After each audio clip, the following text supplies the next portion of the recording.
Hey guys, Sherm here, and this ramp on Nevada has sure given me a lot of stunt content recently. Today I will be testing the Ultima RS at Golden Max in its Go Slipstream multiplayer season, against mostly other Ultimas, but with a few Onyxes thrown in the mix there for variety. But first, I wanted to show you all this really cool animated livery the Gameloft gave the Ultima. It kinda reminds me of disco lights. I'm glad Gameloft decided to bring this feature over from the China version of the game, and with that, maybe there's hope that we get some of the other cool China version features too, like some of the unique nitro patterns, for example, but don't take any of the pay-to-win ideas, please. And please consider subscribing if you have not already. Be sure to check out my Furum Clips channel, Furum TV channel, and my Purple Team Discord. Links to all those will be in the description, and I hope you enjoy the races. So I made a video testing this car about a year ago, around the time its first special event came out, and now its special event is running again. This time, however, you cannot get the key inside the event, you can only get it in the key packs.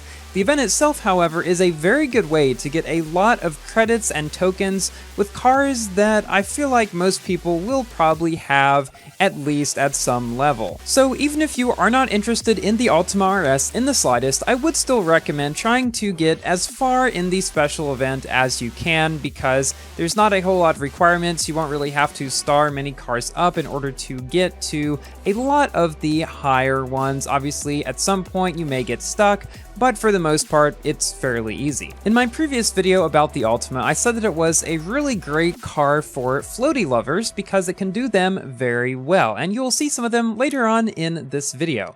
I'm definitely planning on making a video this year about floaties and punch drifting and everything like that. Also, the Ultima is just generally a fun car to drive. It may not be the most stable car as you saw in the beginning, but then again, those ramps will make almost any car unstable. It's definitely better than a car like the Chiron though, for example. It goes about as fast as the Speedtail or Fenner, so not the fastest, but not too bad either.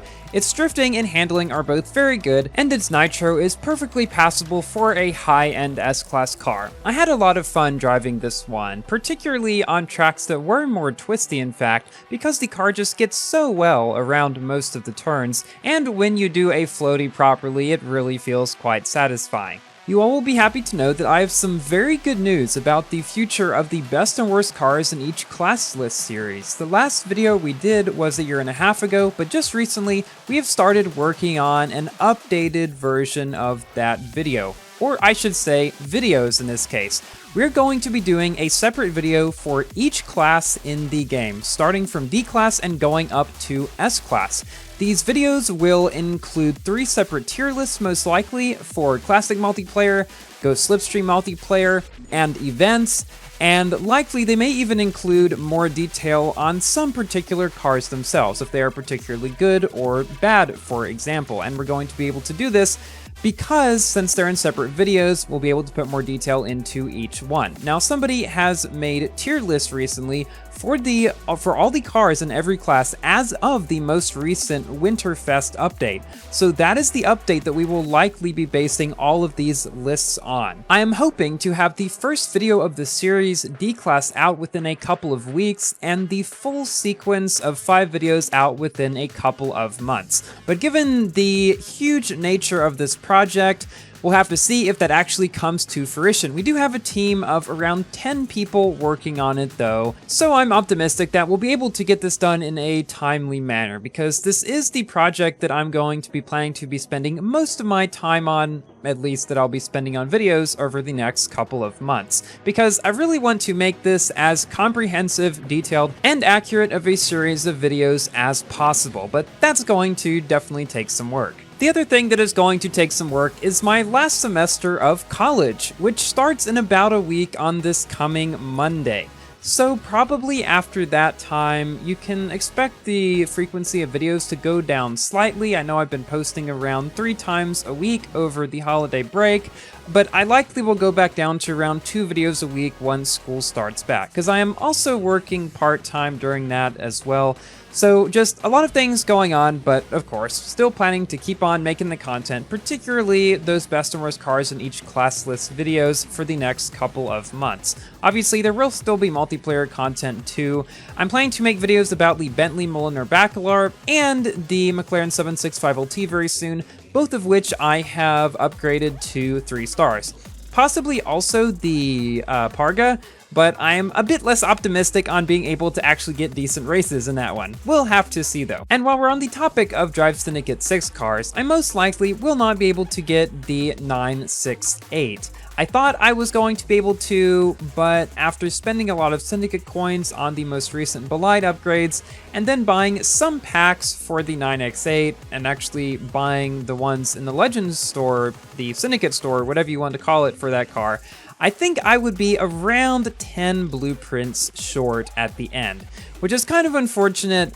If I was going to only be like 1 or 2 short by average, I might just go for it, but at this point, I'm thinking it's probably better if I just cut my losses and try to maybe star up 1 or 2 of the other cars. But on the other hand, it's possible that the 9X8 will come back later in a sort of Unleashed event like the GT by Citroën did, and the more Syndicate coins I spend on it now, the fewer I will have to spend in tokens to unlock it later. Let me know what you guys think down in the comments below. Either way, I'm definitely going to spend all my Syndicate coins in one way or another. The Ares S1 Grand Prix has also started recently. I've qualified in the second qualifying round, so hopefully I'll be able to play it and at least get a decent position. Again, it's not a car that I'm planning to spend a lot of tokens on, so I'm thinking it's unlikely that I will be able to unlock it unless I get lucky in the packs. Even if I did want to spend tokens on it, I probably wouldn't be able to anyway, since I spent most of them on Syndicate coin packs, which thankfully did allow me to star up some decent cars. However, the Bentley is not even in Class C Elite, so that car is kind of a little bit pointless. So we'll see. In any case, it was 3 new cars added to my garage, and I somehow have more than a Feek. But that's only because he was away from the game for around a year or so. He's been streaming Asphalt 9 recently, and I'm sure he'll catch back up to me in no time. Definitely go check those out. As we are now in our final race of the video, I'll give my general review about the Ultima. It's a very good higher-end S-Class car with speed similar to the Speedtail, great drifting, and floaties, as you can see here. I actually managed to get 2 in a row pretty nicely, which I was quite happy about. It also punches well, nitro efficiency is pretty good, acceleration is decent. Overall, the Ultima is very good, but I probably wouldn't go for it if you have better cars already. Thank you all so much for watching. Please like the video if you've enjoyed, and consider subscribing for more Asphalt, Forza, Minecraft, and other games content. And I will see you in my next video. Goodbye!